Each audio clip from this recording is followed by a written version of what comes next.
Damos inicio entonces en el nombre de Dios Padre, de Dios Hijo y Dios Espíritu Santo. Padre nuestro que estás en los cielos, santificado sea tu nombre. Venga a nosotros tu reino, hágase tu voluntad en la tierra como en el cielo. Danos hoy nuestro pan de cada día. Perdona nuestras ofensas como también nosotros perdonamos los que nos ofenden. No nos dejes caer en la tentación y líbranos de todo mal. Bendito sea el Señor. Bendito sea nuestro Dios, Señor y Dios nuestro.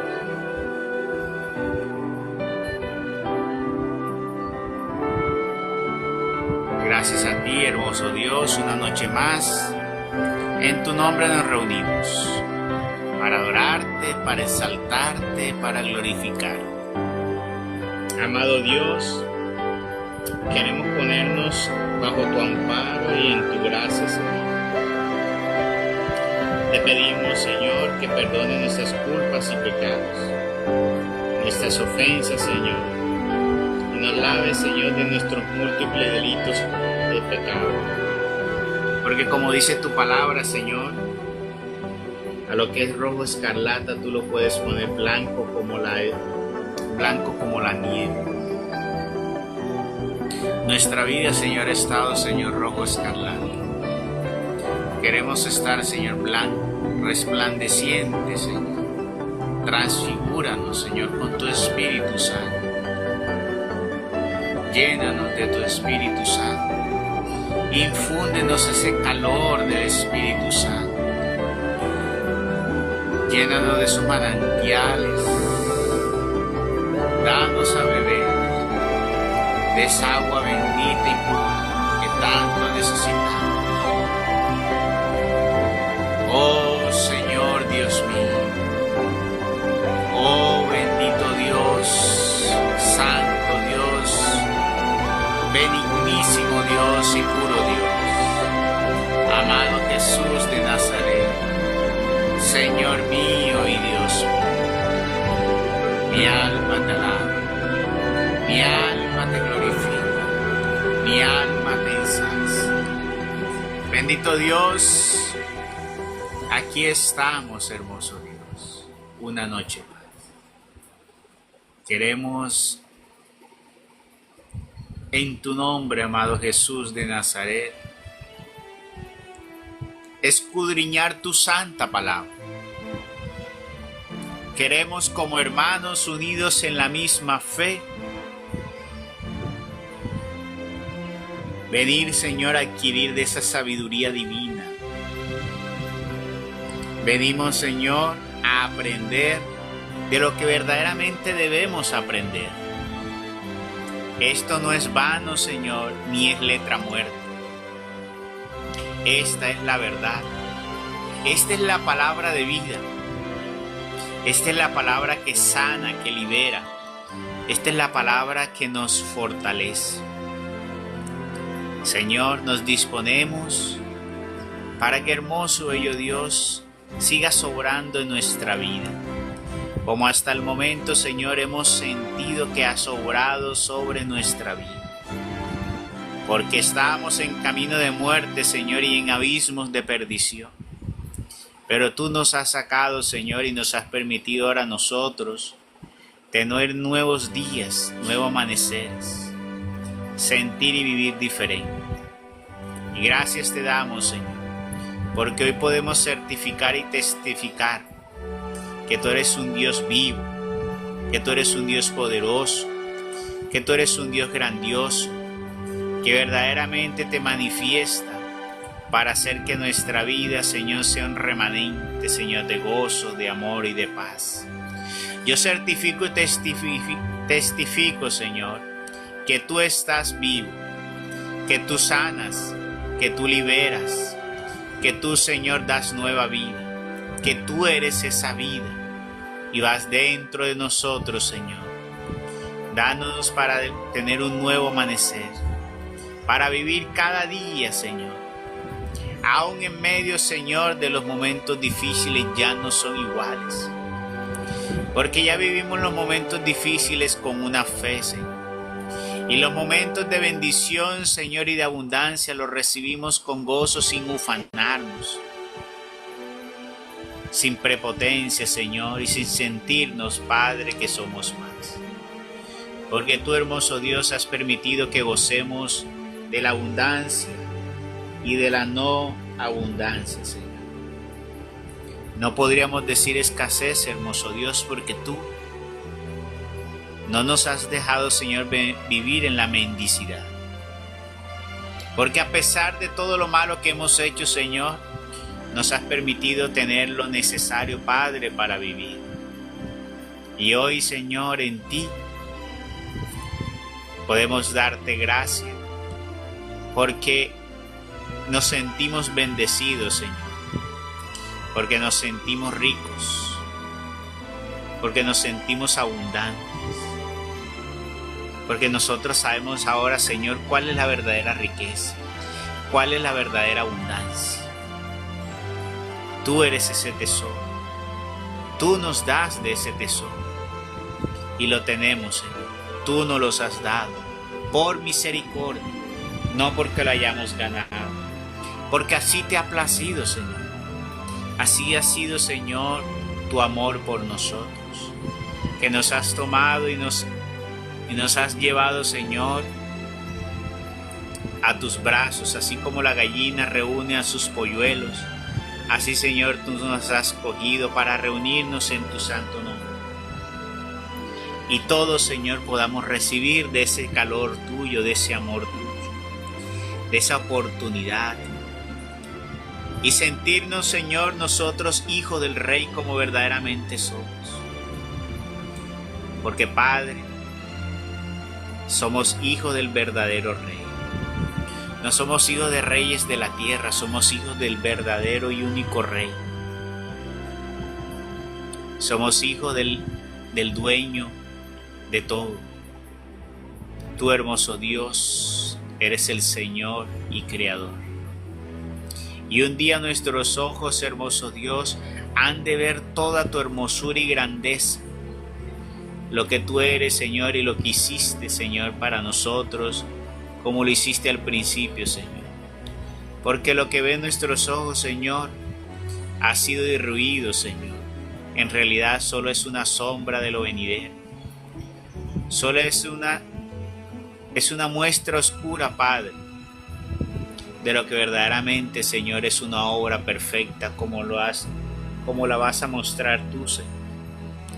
Por eso en esta noche, Señor, nos seguimos disponiendo para fortalecernos en la fe, para fortalecer nuestra vida espiritual, y por eso te pedimos que nos envíes tu Espíritu Santo, que nos llenes, Señor, nos des sabiduría, nos des inteligencia, discernimiento.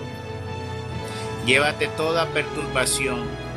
Pon en mis labios, Señor, palabras de verdad y en la de mis hermanos. Danos palabras, Señor, que vengan de ti. Llévate todo error, hermoso Dios. A nuestro alrededor, Padre, que sea tu protección, que sea, Señor, tu poder obrante. Así también te pido, hermoso Dios, que por medio de la proclamación de esta palabra y por la fe de cada uno, sean sanos, Señor, el enfermo. Sea libre, Señor, el oprimido. Retome fuerza, Señor, el decaído. Que en tu hermosa y bella palabra, Señor, el hombre y la mujer de fe retomen, hermoso Dios, esa fe. Que haya libertad, Señor. Que sean bendecidos, hermoso Dios. Que sean tocados, que sean apartados para ti. Los pongo en tus manos, Señor. Me pongo en tus manos, Señor. Pues eres tú el que hace la obra. Para todos ellos, Señor. Que tu hermosa y grandiosa bendición, que de lo alto, Señor, y nos acompañe. Obre, Señor, como obra tu gracia silenciosamente, pero haciendo una obra grandiosa y poderosa. Bendícenos, Señor. Bendícenos, Padre, y bendice a cada una de mis hermanas, sus hogares, Padre, sus hijos, sus nietos, sus hermanos, Señor. Padre, que ahí donde esté la dificultad más grande, que hoy tu palabra, Señor, obre para reconfortar, para animar, para que ponga, Señor, en los labios de ellos una unción para cuando ellos hablen, Señor, con todas esas personas que han cerrado su corazón, su entendimiento. Ellos puedan, Señor, al hablar, tocar lo más profundo de los seres, Señor. Hoy te ponemos, Señor, la vila de Ashley. Hoy te pedimos, Señor, por la salud de los enfermos.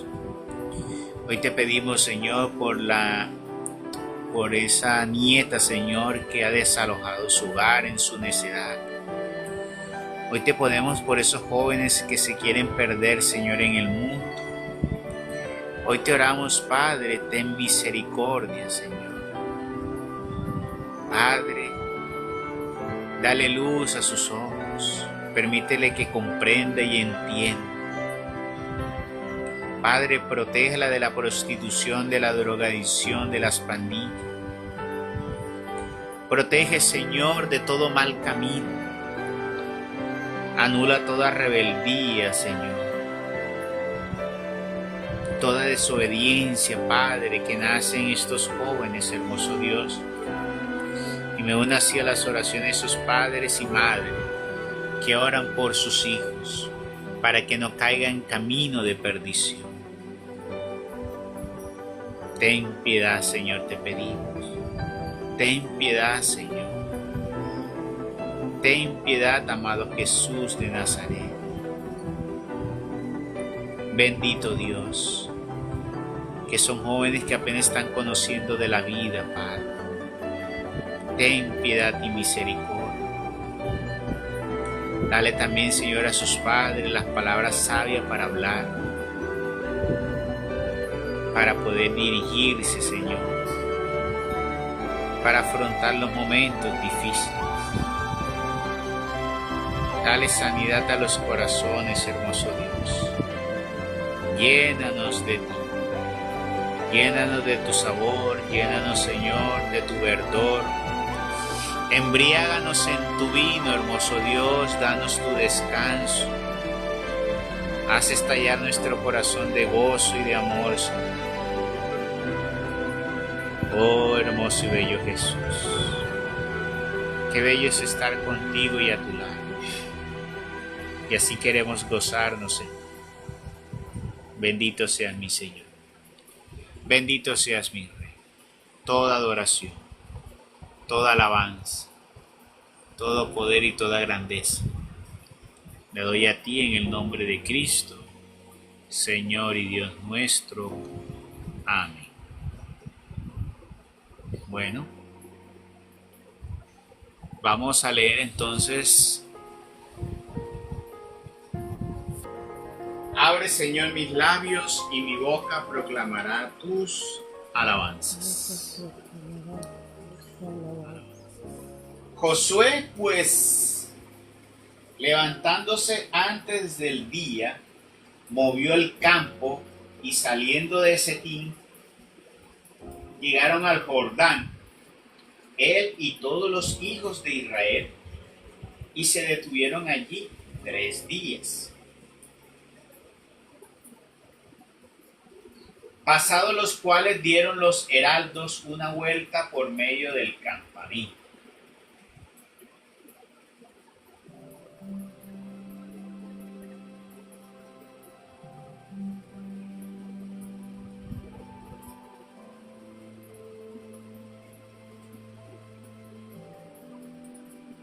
Y comenzaron a publicar en alta voz: luego que vieres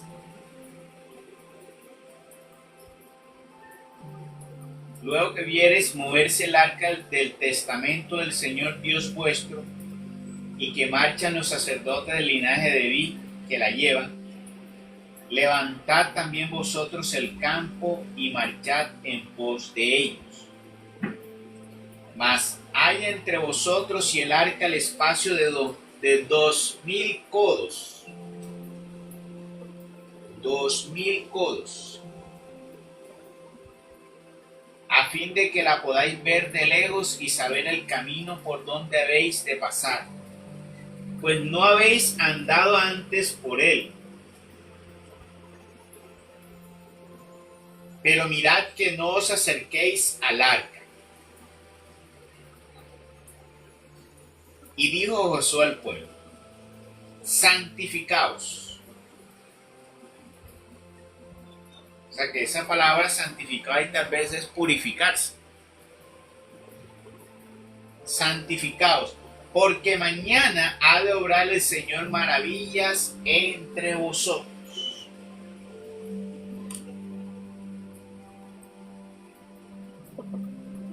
Cuando nosotros queremos que el Señor obre maravillas en nosotros, ¿qué tenemos que hacer? Según esta lectura, y lo que sí tiene que suceder es eso, prepararnos. Prepararnos. Tenemos que prepararnos. ¿Y cómo tenemos que prepararnos? Ahí dice, purificando, santificados,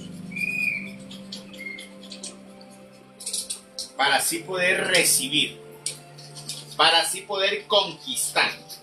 Porque en este caso estamos hablando de que, ¿cuál era la misión de ellos? Ir a conquistar. Josué fue llamado para dirigir a conquistar una tierra. Nosotros también estamos llamados ahora para ir a conquistar una tierra.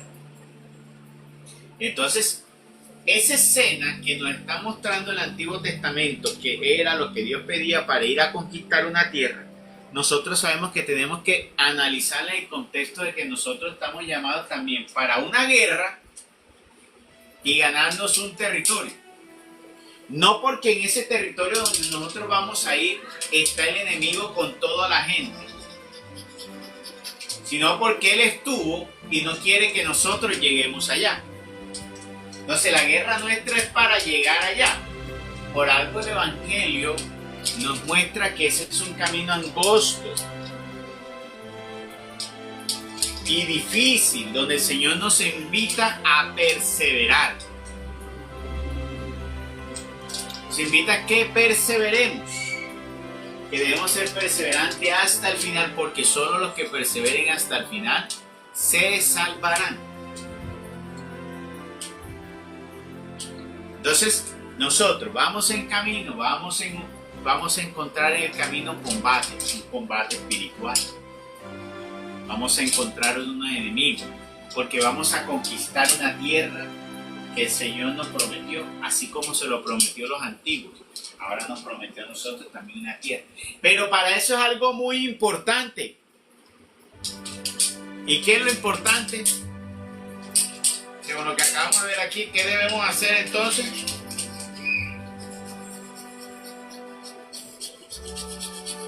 Santificaos, purificaos, santificaos, purificaos. ¿Ya? Entonces es muy importante, santificaos y purificaos, para que así nosotros podamos ver las maravillas del Señor. Aquí dice, santificados porque mañana ha de obrar el Señor maravilla entre nosotros. Requiriéndose que esas maravillas eran lo que ellos iban a ver para conquistar la tierra. Nosotros, para ver las maravillas de lo que vamos a ver en esa otra tierra, también debemos que santificar nuestra vida. Entonces, imagínense ustedes, si para ir a ver una tierra que es visible, no perfecta, y que simplemente es una tierra, cuánto más nosotros para una tierra que es mucho más excelsa, al lado del mismísimo Dios, el paraíso, el Edén. Entonces debemos nosotros purificarnos, debemos santificarnos. Entonces ya no, la palabra aquí no sería purificarnos. Si para el tiempo de ellos era purificarse, ahora en el contexto nuestro la palabra son santificados. Porque así dijo el Señor: sed santos como nuestro Padre en el cielo es santos. Y porque el nivel de exigencia cada vez mayor. El nivel de exigencia que tenía en los antiguos tiempos, para ellos es mucho menor que el nivel de exigencia de nosotros en este tiempo. Porque sobre ellos no estaba el Espíritu Santo como está hoy. Por eso es que nosotros debemos tener que cuidar la salvación con temor y temblor.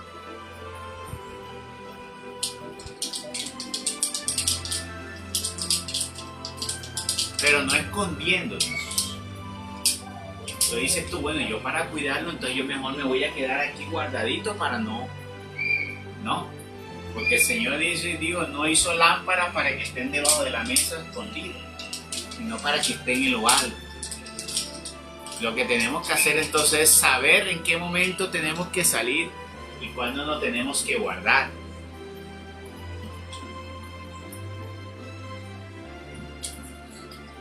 Entonces, para ver las maravillas de Dios, entonces tenemos que santificarnos. Y a los sacerdotes les dijo: tomad el arca del testamento. Bueno, ¿y por qué les ponía la distancia? Mira que les ponía una distancia de 2000 codos. Les puso una distancia para ir. Primero, para que fuera como una guía. El arca del Señor iba a ser como una guía. Entonces imagínense ustedes que quienes llevaban el arca de la alianza eran los levitas. Y el pueblo aún así tenía que ver el arca de la alianza, la veían de lejos. Si nos volvemos al libro de Levítico, recordarán ustedes, para los que recuerdan, cuando leímos el libro de Levítico, el Señor mandó a hacer un lugar santísimo. Y ese lugar santísimo, que era donde estaba el lugar del arca de la alianza, estaba separado con unas cortinas, con un velo, del otro lugar donde se hacían sacrificios. Y los sacerdotes no podían entrar a ese lugar santísimo. Ahí solo podía entrar el sumo sacerdote. Los sacerdotes no entraban ahí, y mucho menos el pueblo. Y donde estaba el lugar donde se ofrecía, entraba solo el pueblo, pero cuando iba a ofrecer, pero no estaban presentes allí cuando se hacían los rituales de la lectura. O sea, el pueblo tenía un lugar mucho más afuera. Entonces, la sublimidad, la grandeza de Dios, el respeto que se le debe mostrar a Dios,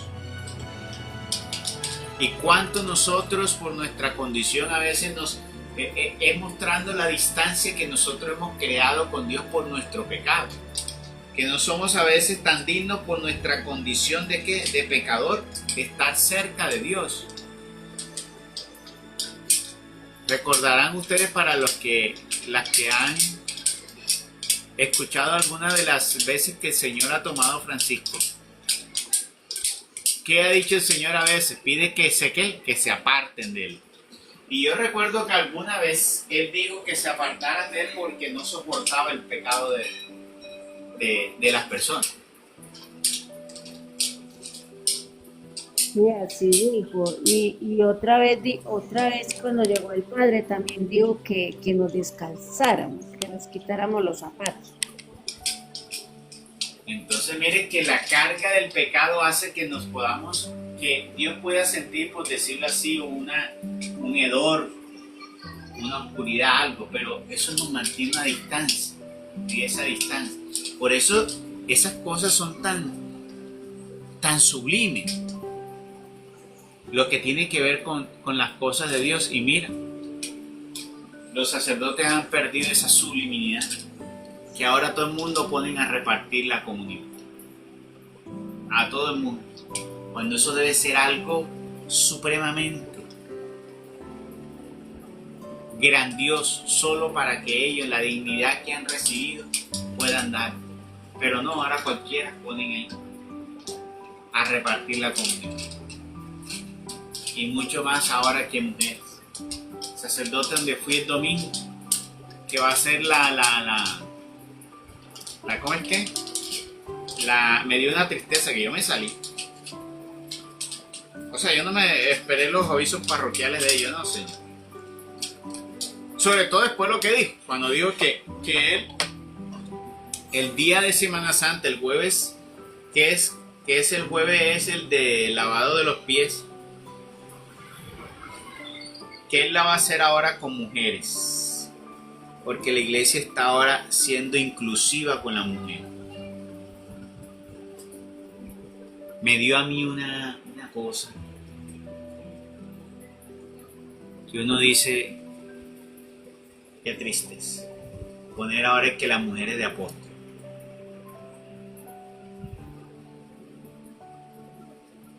Y mira que le estaba poniendo una distancia, era precisamente por eso.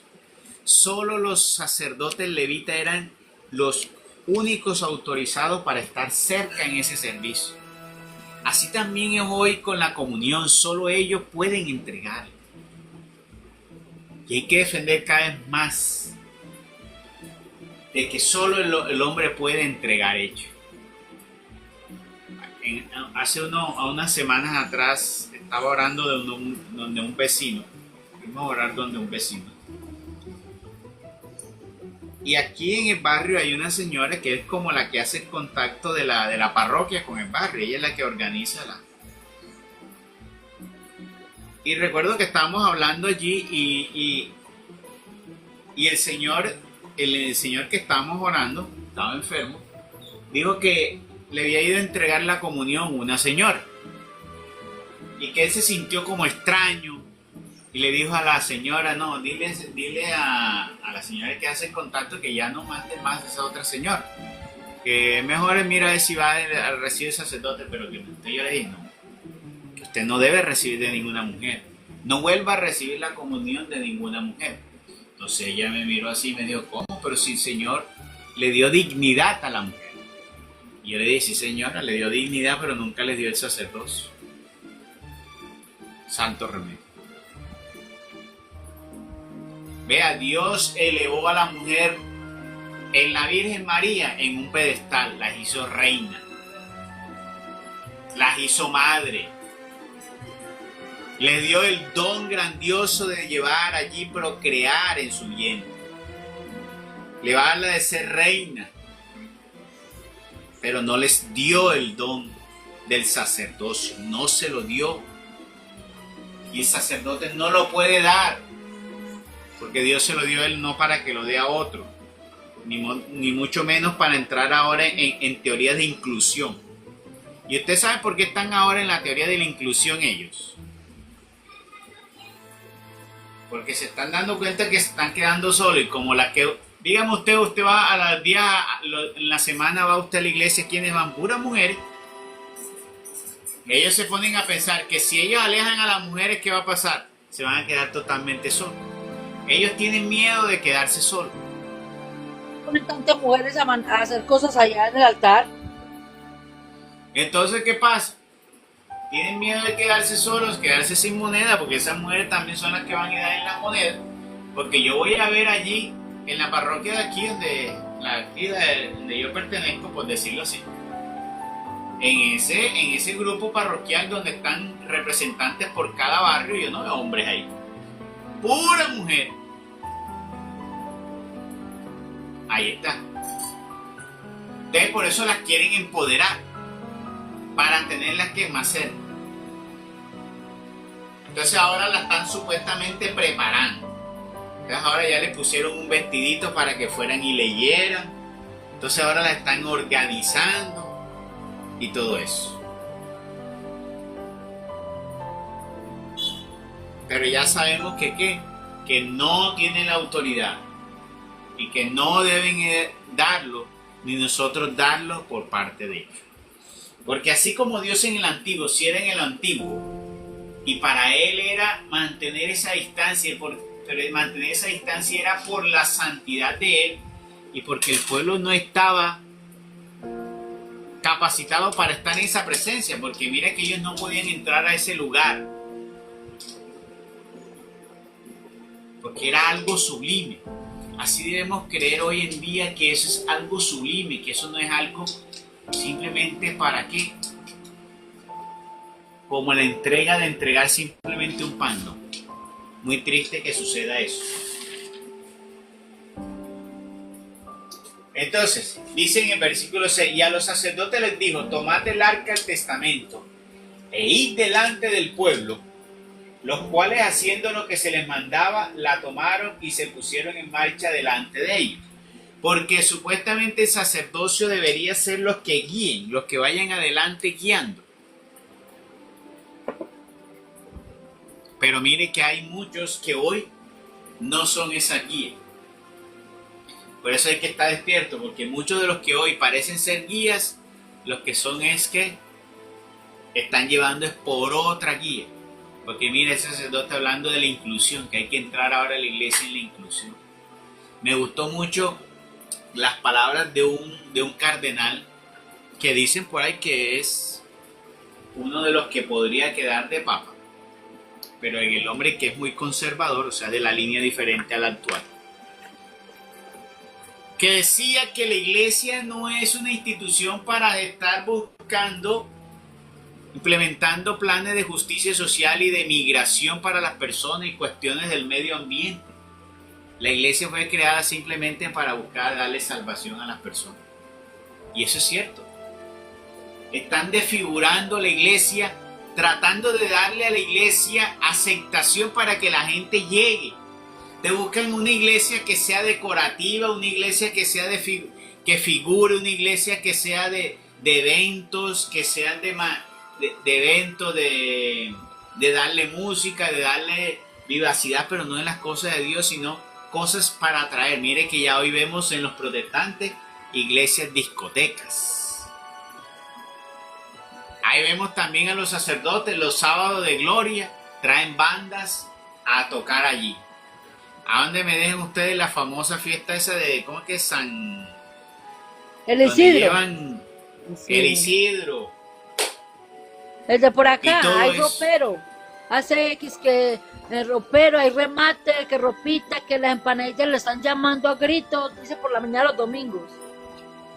Al de por acá. Entonces, El de por acá viene es igual, que la ropita, que un almuerzo, pues que venden almuerzos que a 15.000 pesos, que yo no sé, un viaje de cosas.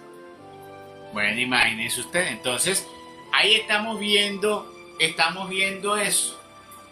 Que estamos perdiendo la luz de los que supuestamente deberían ser las guías. Porque si los sacerdotes la han ido perdiendo, imagínense usted los pastores. Que no hacen el Isidro, pero hacen la fiesta de las primicias. Y todos los años hay primicias, mejor dicho. Cobran las primicias todos los años.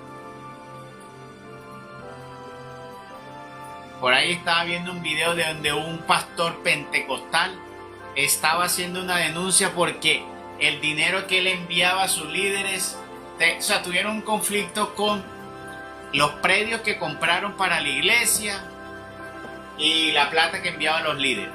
O sea, ahora andan en disputa por el dinero ese y por los predios. Es que la gente es tonta.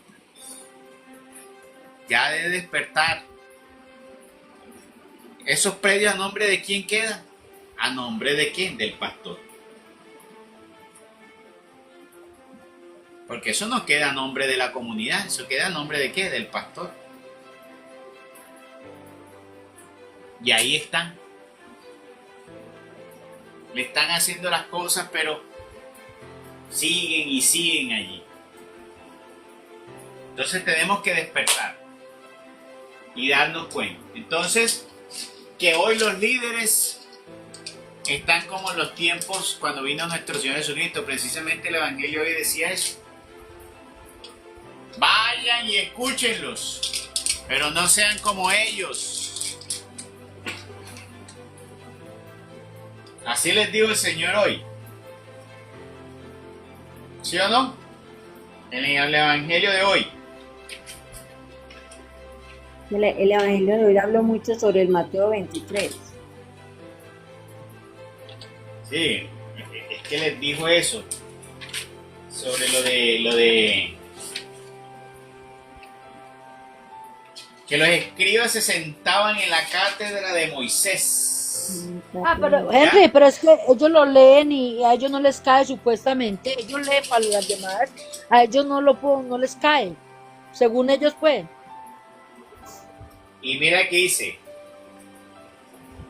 los escribas y doctores de la ley y los fariseos están sentados en la cátedra de Moisés. Parecido a lo que sucede hoy. ¿Qué significa estar sentado en la cátedra de Moisés? Que ellos hacen eso a su acomodo, la interpretan a su acomodo y ellos lo dicen como debe ser.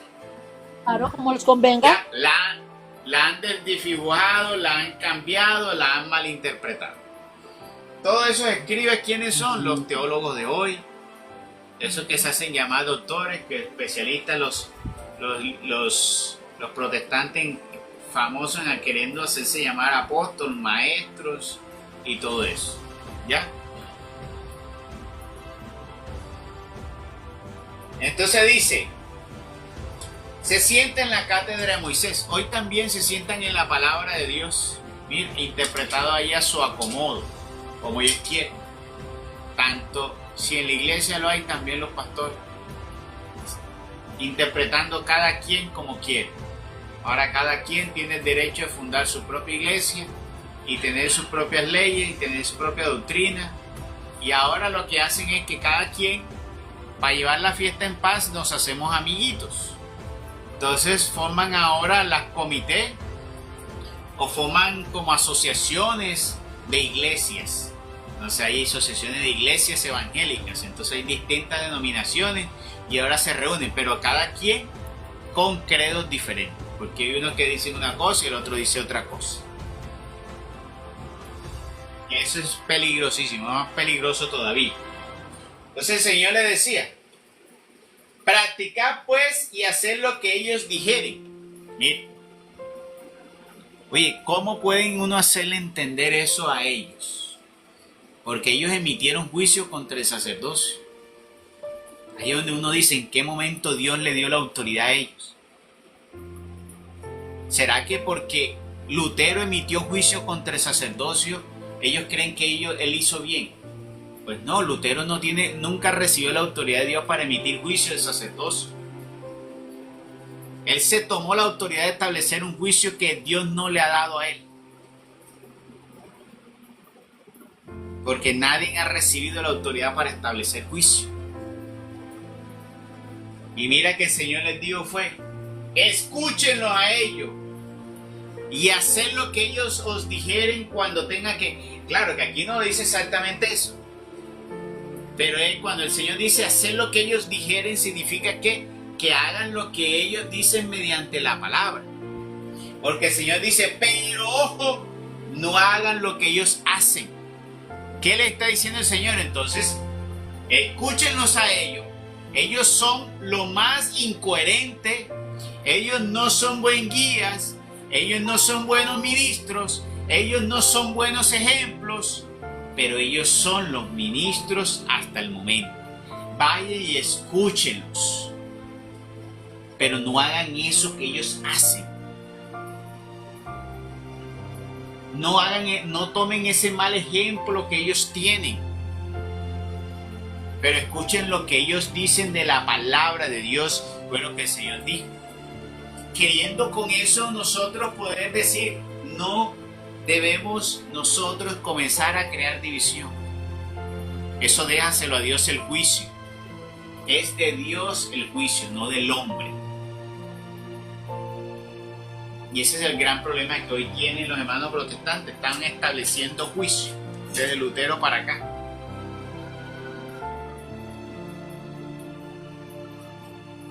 Entonces tenemos que tener cuidado porque tenemos una crisis de líderes que no están dando ni buen ejemplo y ahora se le agrega un gran problema, que están confundiendo con doctrinas erróneas, que nos advirtió Pablo también en la palabra, advertir sobre esas doctrinas erróneas.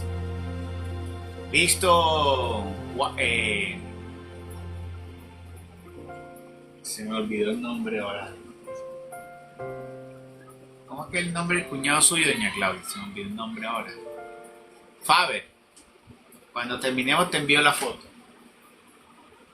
Entonces el Señor dijo a Josué, Hoy comenzaré a ensalzarte a vista de todo Israel para que vean que así como fui con Moisés, así también soy contigo. Ahí tenemos un buen ejemplo. Josué, Moisés, ejemplo de verdaderos ¿qué? Guías y líderes. Eran buenos líderes. Dígame dónde están Moisés y Josué recogiendo dinero. ¿Dónde están ellos recogiendo para ellos? Dígame dónde están esas posesiones de Josué y Moisés. ¿Usted se imagina eso? Ellos recogiendo del pueblo para ellos enriquecerse. Qué tristeza. Tú pues manda a los sacerdotes que lleven el arca del testamento y diles: luego que hubieres puesto el pie en una parte de las aguas del Jordán, parad allí.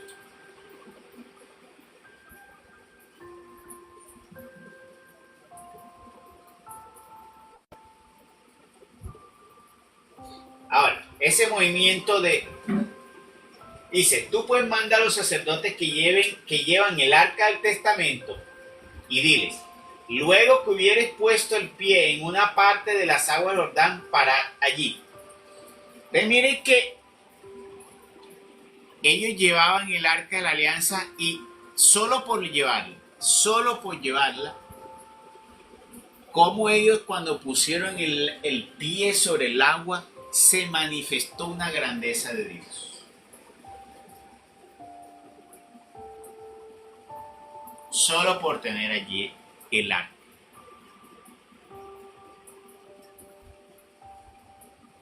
La grandeza de Dios.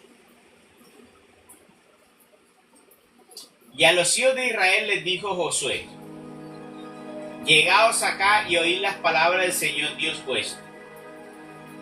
Y añadió: en esto conoceréis que el Señor Dios vivo está en medio de nosotros, y que exterminará a vuestra vista al cananeo y al eteo y al heveo y al fereceo, al gergeseo, también al jebuseo y al amorreo.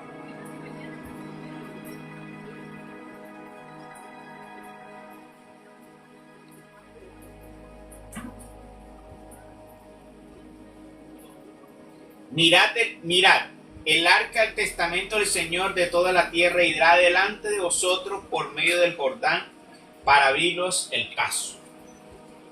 Entonces ahora era el arca el que iba a abrir el paso de las aguas, la manifestación. Ahí quería el Señor lo que le dijo: hoy vas a ver, comenzaré a ensalzar a vista de todo Israel. O sea, te comenzaré a ensalzar.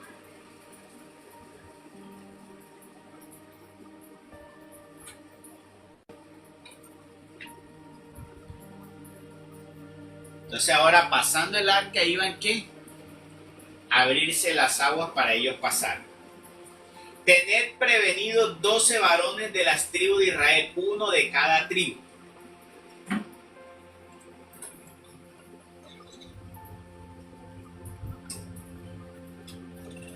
Tener prevenido es como estar preparados. Uno de cada uno de ellos está preparados para ese paso que iban a hacer. Y luego que los sacerdotes que llevan el arca al Señor Dios de toda la tierra hubieran puesto las plantas de sus pies en las aguas del Jordán, las aguas de la parte de abajo proseguirán corriendo, mas las que vienen de arriba se pararán, amontonándose. ¿Ya? O sea, es como si las aguas de la parte de abajo vayan corriendo como hacia el mar muerto, y las de la parte de arriba se retiren hacia su manantial. Pues, o sea, de tal forma que queden junto al fondo del río, para que así avanzaran los sacerdotes.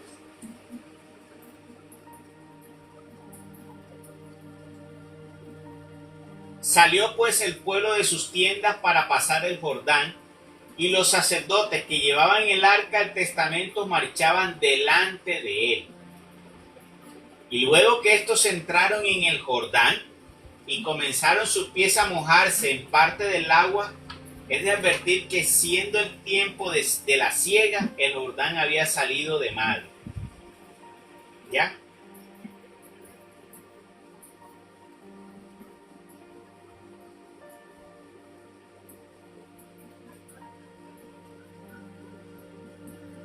las aguas que venían de arriba se pararon en un mismo lugar y elevándose a manera de un monte, se descubrían a lo lejos de la ciudad llamada Adón hasta el lugar de Sartán.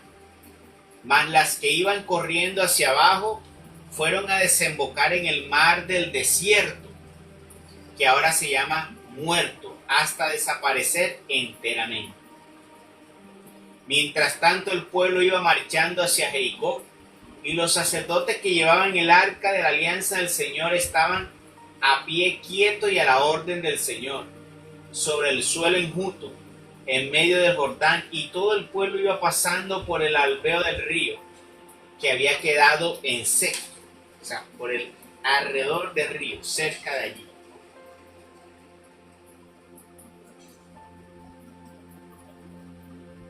Luego que acabaron de pasar, dijo el Señor a Josué, estoy en capítulo 4, escoge 12 varones, uno de cada tribu, y mándalos que tomen de en medio del albeo del Jordán, donde estuvieron parados los sacerdotes, 12 piedras solidísimas, que colocaréis en el lugar del campamento en que plantaréis esta noche las tiendas.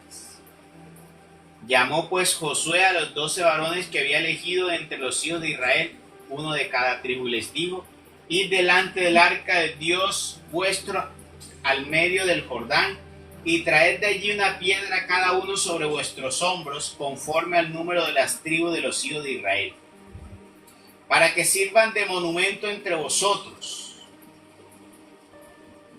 Y cuando el día de mañana os preguntasen vuestros hijos diciendo, ¿qué significan esas piedras? Les habéis de responder, desaparecieron las aguas del Jordán a vista del arca del testamento del Señor, cuando iba ella pasando. Por eso se pusieron estas piedras para eterno monumento de los hijos de Israel. Hicieron pues los hijos de Israel lo que les ordenó Josué, trayendo de en medio de la madre del Jordán 12 piedras, como el Señor lo había mandado a Josué, conforme al número de las tribus de los hijos de Israel, hasta el sitio en que acamparon y las colocaron allí. Levantó también Josué otras 12 piedras en medio de la madre del Jordán, donde estuvieron parados los sacerdotes que llevaban el arca del testamento, y allí permanecen hasta el día de hoy. Entre tanto, los sacerdotes que llevaban el arca estaban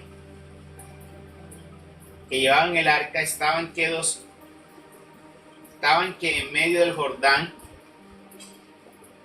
mientras que se ejecutaban todas las cosas que el Señor había mandado a Josué que intimara al pueblo y que le había dicho Moisés.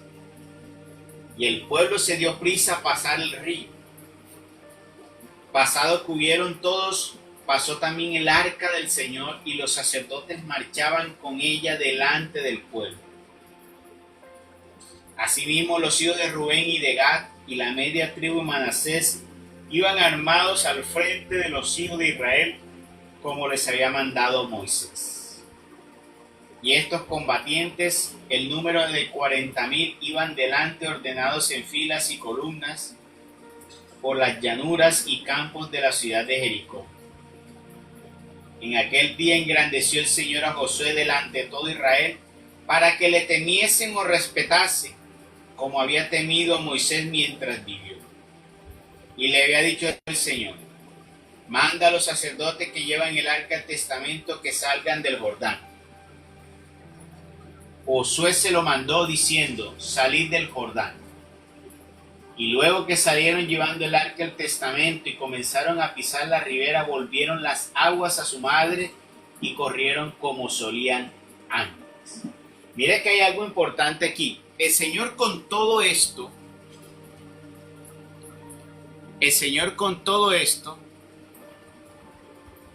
dice aquí que quería ensalzar ¿a quién? A Josué, para crearle un respeto del pueblo hacia Josué.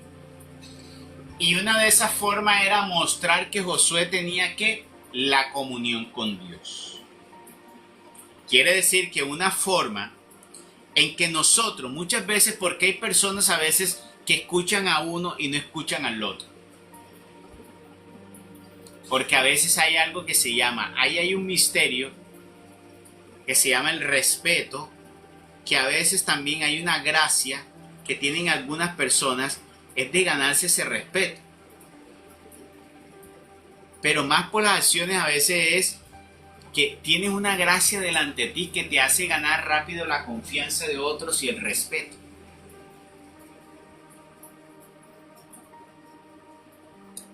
Con Josué lo ungió por medio de Moisés y obró para que todo el pueblo pudiera respetar, porque recuerden que Josué era muy joven. Así también en nuestra vida, cuando nosotros entramos en la vida del Señor, algo que va a suceder en nuestra vida, en nuestro alrededor, es que ya las personas van a tener un nuevo concepto nuestro y va a haber un respeto. Cuando las personas nos tratan a nosotros con respeto, no por vanagloria nuestra, sino porque han visto un testimonio en nuestra vida, quiere decir que ahí está esa gracia y esa luz operando en ti.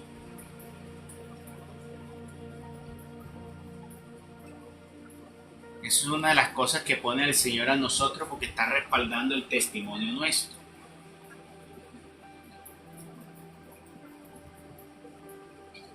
Entonces, Dios actuando, dándonos para que nosotros también seamos respetados. Muchos padres, ¿por qué no son respetados por sus hijos? Dios les ha retirado muchas veces esa gracia de que el hijo respete al padre, porque eso también es algo que viene del Señor. Esa rebeldía de los hijos, la obediencia de los hijos. O explíquenme ustedes cómo un niño de 3 años se puede levantar contra un padre, le puede tirar a pegar a los padres y decirle cosas malucas a los padres. Eso no es cualquier, eso es espiritual. ¿Cómo un niño pequeño puede hacer tantas cosas desastrosas así contra el padre y la madre? Y si usted analiza la vida del padre y la madre, se va a dar cuenta que tiene que ver con eso. Normalmente una persona muy creyente, entregada a Dios, pues no va a tener hijos perfectos, pero ese tipo de niños que usted ve, no lo va a tener. Y hoy estamos viendo una crisis de niños pequeños y de jóvenes tan pequeños que ya levantándose contra los padres y haciendo cosas desastrosas. ¿Por qué? Porque son hijos del pecado, hijos de la prostitución, hijos de la fornicación, hijos del adulterio. No tienen gracia, han perdido la gracia de los padres para guiar a sus hijos. Es que se necesita tener la gracia de Dios para educar a los hijos. Para educar a los hijos no simplemente es conocer, no simplemente es porque yo tengo la autoridad, porque yo soy mayor, o porque yo fui a una universidad, no. Para guiar a los hijos también se necesita una sabiduría que solo Dios da, pero también se necesita una gracia que Dios da para que los hijos teman a sus padres, porque los hijos no temen a sus padres porque no tienen esa gracia.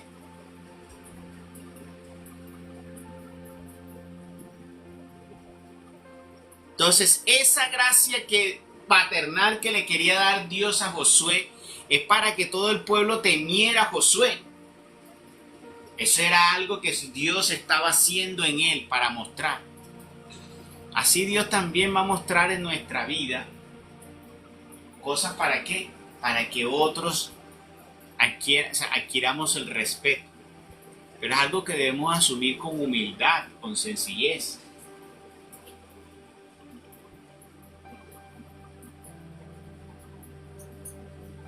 Y entonces eso tenerlo en cuenta. No podemos creer que vamos a educar a los hijos fuera de Dios. Eso no es posible.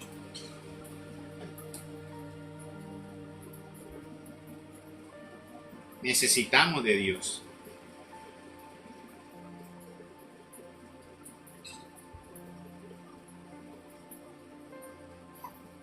¿Y cuáles son los resultados a veces cuando los padres no tienen esa gracia?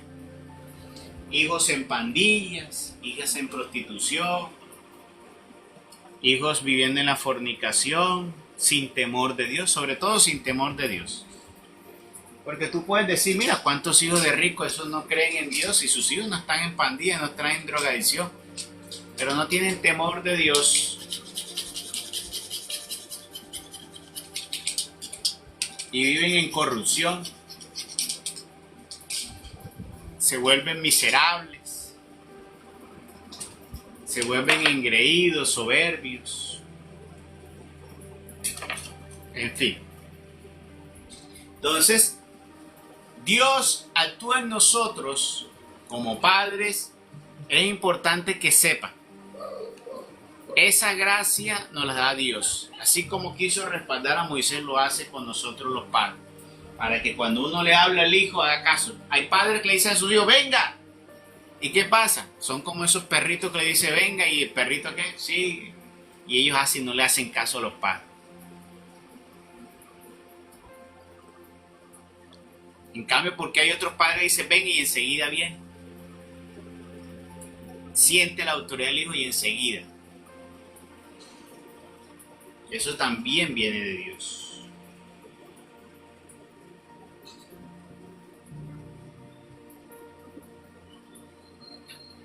Dice aquí, y luego que salieron llevando el arca al testamento y comenzaron a pisar la ribera, volvieron las aguas a su marcha y corrieron como solían antes. Salió el pueblo del Jordán el día 10 del mes primero y sentó el campamento en Gálgala, que cae al oriente de la ciudad de Jericó. Colocó asimismo Josué en Gálgala las 12 piedras que habían tomado del fondo del Jordán. Y dijo a los hijos de Israel, cuando preguntaren el día de mañana a vuestros hijos a sus padres y les dijere, ¿qué significan estas piedras?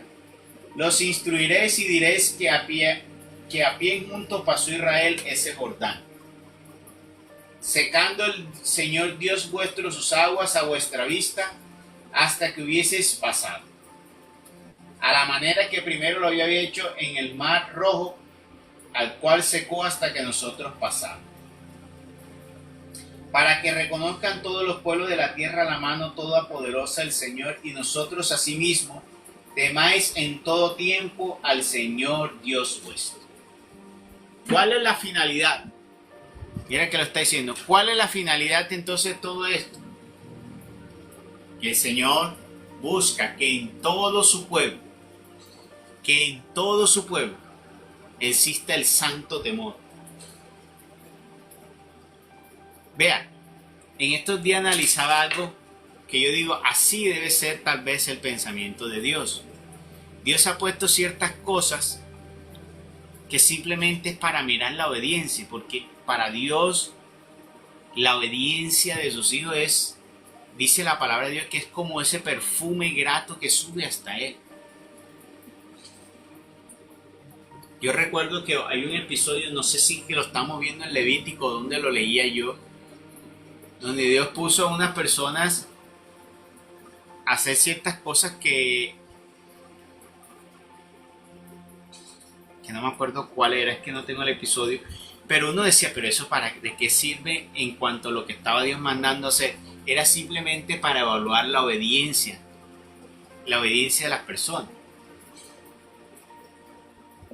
Y recuerdo yo que yo le dije a mi hijo, lo llevé un día al parque. Entonces él estaba jugando con unos amiguitos. Eran como 5 niños más, o 4. Entonces él estaba en su carrito, los otros niños estaban como en triciclo y otros en bicicleta. Entonces le daban la vuelta al parque. Entonces yo le había dicho a él, usted, en el parque hay una cancha de fútbol. Entonces ellos daban alrededor, no de la cancha de fútbol, estaba la cancha de fútbol, al lado de la cancha de fútbol había donde los juguetes de el parquecito de niños. Entonces era un parque, un ese cuadrado, donde estaba dividido una cancha y al lado los juegos. Entonces sí daban la vuelta alrededor de todo eso. Se ponían a hacer como carreritas. Entonces yo le dije, por ahí los otros niños cogían por bicicleta y se metían por la mitad de la cancha como para atrás, porque se ponían a hacer como carreras. Entonces como para cortar camino y ganarse a los otros. Entonces yo le dije, por ahí no se me va a cruzar porque ahí hay niños, personas jugando con el balón y lo golpean. No lo quiero ver cruzando por ahí porque entonces se suspende el juego. Mire, los niños hacían, se metían, y tú sabes que el niño cuando está metido en el juego, eso se lo olvida todo. Y esos niños se metían por la mitad, cada ratito, y por aquí, por allá, hasta otros chiquitos como él. Pero mi hijo nunca se atravesó por ahí, él prefería dar la vuelta. Y yo lo veía que se metía y él se quedaba mirándolos, cómo ellos se metían por ahí. Recuerdo que la primera vez les dijo, no, no se metan por ahí, les van a golpear. La primera vez les dijo, no, por ahí no, se van a golpear, lo van a golpear. Y nada, los niños no le prestaron atención porque eran más grandecitos que él y manejaban bicicleta y se metían por ahí. Y él no, él cogió, se daba la vuelta así, y contento. Y yo decía, qué bonito. O sea, yo lo miraba, me quedaba mirando a decir, verdad que nunca se iba a meter y nunca se metió. Y yo me llené de tanta alegría, decía, bendito sea Dios. Que en mi corazón oraba y decía, Señor, dale que esa obediencia sea para toda la vida. Y no solamente para mí, sino para ti, Señor. Que cuando Él crezca tenga la fe para obedecerte a ti. Y eso me llenaba a mí de tanta alegría y decía, Dios mío, que crezca así. Yo me ponía a pensar cuánto más Dios puede mirar su corazón, mirarnos a nosotros y sentirse feliz cuando nosotros somos tan obedientes. Ahí me ponía a pensar que Dios, por eso es que la obediencia es como un olor fragante para Él. De mirar cómo nosotros podemos vencer al enemigo tan sencillamente. En estos días hice un video donde escuché a alguien. Es una pregunta que muchos hacen, pero nunca había hecho un video sobre eso. Y se me ocurrió a mí pensando sobre eso. Era una persona que predica, yo creo que era como un pastor, no sé. Él era en Estados Unidos, él se paraba en una iglesia, en una universidad, en el campo, y las personas comenzaban a hacerle preguntas, pero por lo general eran estudiantes que no eran creyentes, que eran ateos o poco creyentes, y le hacían preguntas. Tú sabes que los jóvenes hoy se creen intelectuales porque ellos tratan de retar el conocimiento de Dios o las cosas sobre Dios. Entonces le hacía preguntas, pero si Dios entonces es todopoderoso, entonces ¿por qué Dios no acaba? No acaba el maligno y lo acaba de una. ¿Sí? Y esa pregunta tal vez se nos ha ocurrido a nosotros, se le ha ocurrido a la mayoría de las personas y es una pregunta que hace mucho. A mí se me ocurrió alguna vez, eso se le ocurre a la mayoría de las personas. ¿Ya? Y recuerdo que yo creo que era como se me despierta a mí como esa luz y decía, pero ¿quién dijo que Dios no ha querido destruir y no puede destruirla? ¿Quién dijo que Dios no puede destruir? Dios quiere destruirla es contigo. ¿Por qué ustedes en vez de hacer lo contrario a lo que Dios pide, por qué no se someten a Dios para que vea cómo se acaba? Para eso es que preguntan eso, deberían probar. Prueben a Dios. Sométanse a Dios por un tiempo para ver si no se va a acabar el mal. Si hoy todas esas personas que son ateas, que dudan de Dios y se hacen esa pregunta de la omnipotencia de Dios porque dudan de esa omnipotencia de Dios y quieren que venga una guerra para enseguida acabar a Satanás, ¿por qué simplemente no cogen un tiempo y obedecen exactamente lo que está allí? Porque si nosotros obedeciéramos literalmente lo que Dios manda ahí, Satanás no tiene por dónde actuar. No tendría absolutamente ningún poder y se acabaría el mal. Si todos nosotros asumiéramos e hiciéramos lo que Dios pide ahí en la palabra, no existiría el enemigo. Se acabara totalmente. No tendríamos lo que vemos hoy. La guerra, las luchas, las divisiones, la pobreza. Se acabara todo eso. Porque Él es el que siembra eso, pero ¿en quiénes? En los que no siguen lo que está ahí en el plan de Dios, sino en lo que Él ha mandado hacer.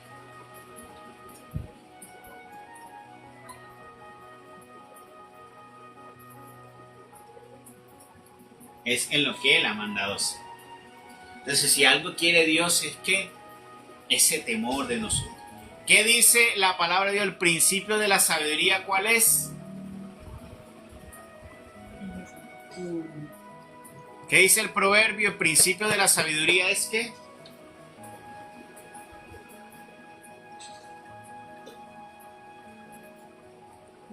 ¿cómo va a ser? El principio de la sabiduría, ¿cómo va a ser que no sabe? Está en el primer capítulo del proverbio. El principio de la sabiduría es la obediencia. el temor de Dios.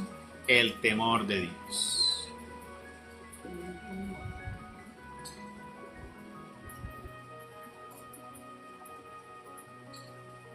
El principio de la sabiduría es el temor de Dios. Por eso, si tememos a Dios, si obedecemos a Dios, acabamos con el mal. Si ustedes hoy y yo quisiéramos acabar el mal, simplemente es obedecer a Dios. Si la humanidad quisiera acabar con todo lo malo que existe hoy, simplemente necesitamos temer a Dios. Por eso cuando un ateo o una persona te diga, dice, simplemente si nosotros tuviéramos temor de Dios e hiciéramos lo que Dios manda, se acabara todo. Hoy Satanás quedaría aniquilado totalmente. Hoy quedaría desarmado totalmente. Y ya te aseguro que no existiría maldad, ni daño, ni oscuridad. ¿Por qué? Porque lo primero que vendría a nosotros sería que la luz para darnos cuenta. Porque hay muchas personas que están ciegas, no pueden ver. Los ha oscurecido Satanás. Hay personas que están haciendo cosas horribles. ¿Y cómo es posible que hagan cosas horribles y no se den cuenta de cómo están? Mira, hoy veía un video de un hombre que llegó como a un lugar, era como un efecti, algo así, y había una señora ahí como que haciendo, y se fue detrás de la señora y se comenzó a masturbar allí. O sea, a la espalda de la señora. ¿Cómo yo estaré tan perdido en la oscuridad de la vida de uno para uno llegar a hacer eso? Pero si nosotros tuviéramos el temor de Dios, no se hiciera absolutamente nada de eso, ni se violaran niños ni mujeres, ni tuviéramos hoy la división, ni la guerra, ni las luchas. Entonces lo que necesitamos hoy, si queremos ver la omnipotencia de Dios, es simplemente obedezcamos a Dios. Dios se siente tan lleno y complacido en la obediencia, que lo único que le dijo a Adán y Eva fue, no comas de ese árbol. Fue lo único que les dijo. Mira, el único mandamiento, lo único que pidió Dios fue que la obediencia. Tan viejo que es eso, la obediencia, como que por la obediencia es que vamos a entrar al reino de los cielos. Les pidió a Adán y Eva, lo único que les pidió fue eso, lo único, por cumplir. No coman de eso, obedecer a no comer de ese árbol. La obediencia, eso es lo que busca tapar el enemigo en nosotros, desobedecer. Desobediencia, quitarnos el temor de Dios. Y eso lo ha ido quitando, mira, en los corazones de los jóvenes, muy triste, y de muchas personas.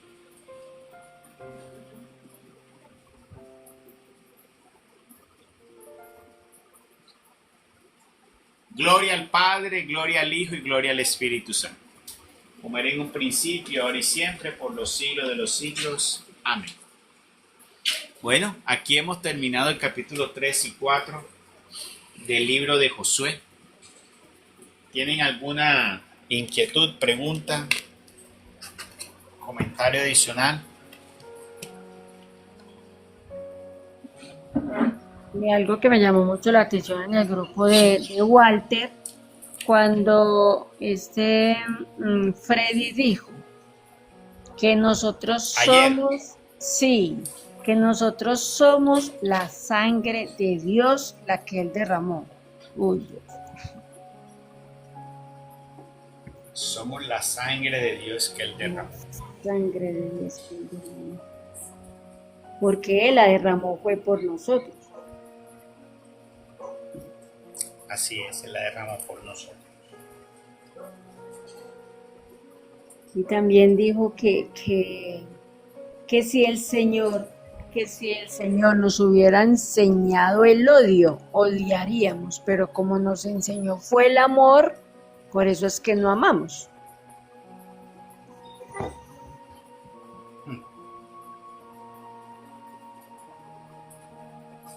Sí. Hacemos todo lo contrario, la falta de obediencia. Hemos tenido una falta de obediencia en nuestra vida. Y es que si hay algo que nos cuesta a todos es la obediencia. Si usted se pone a pensar, lo que más nos cuesta es la obediencia. Vamos al médico, el médico dice, ya debe cumplir, hacer esto.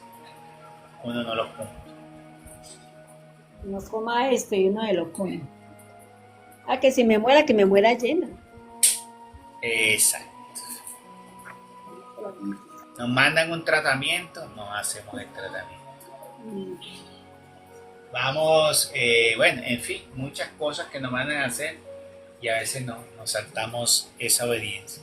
De la obediencia es algo que nos cuesta. La verdad es que la obediencia es algo que nos cuesta.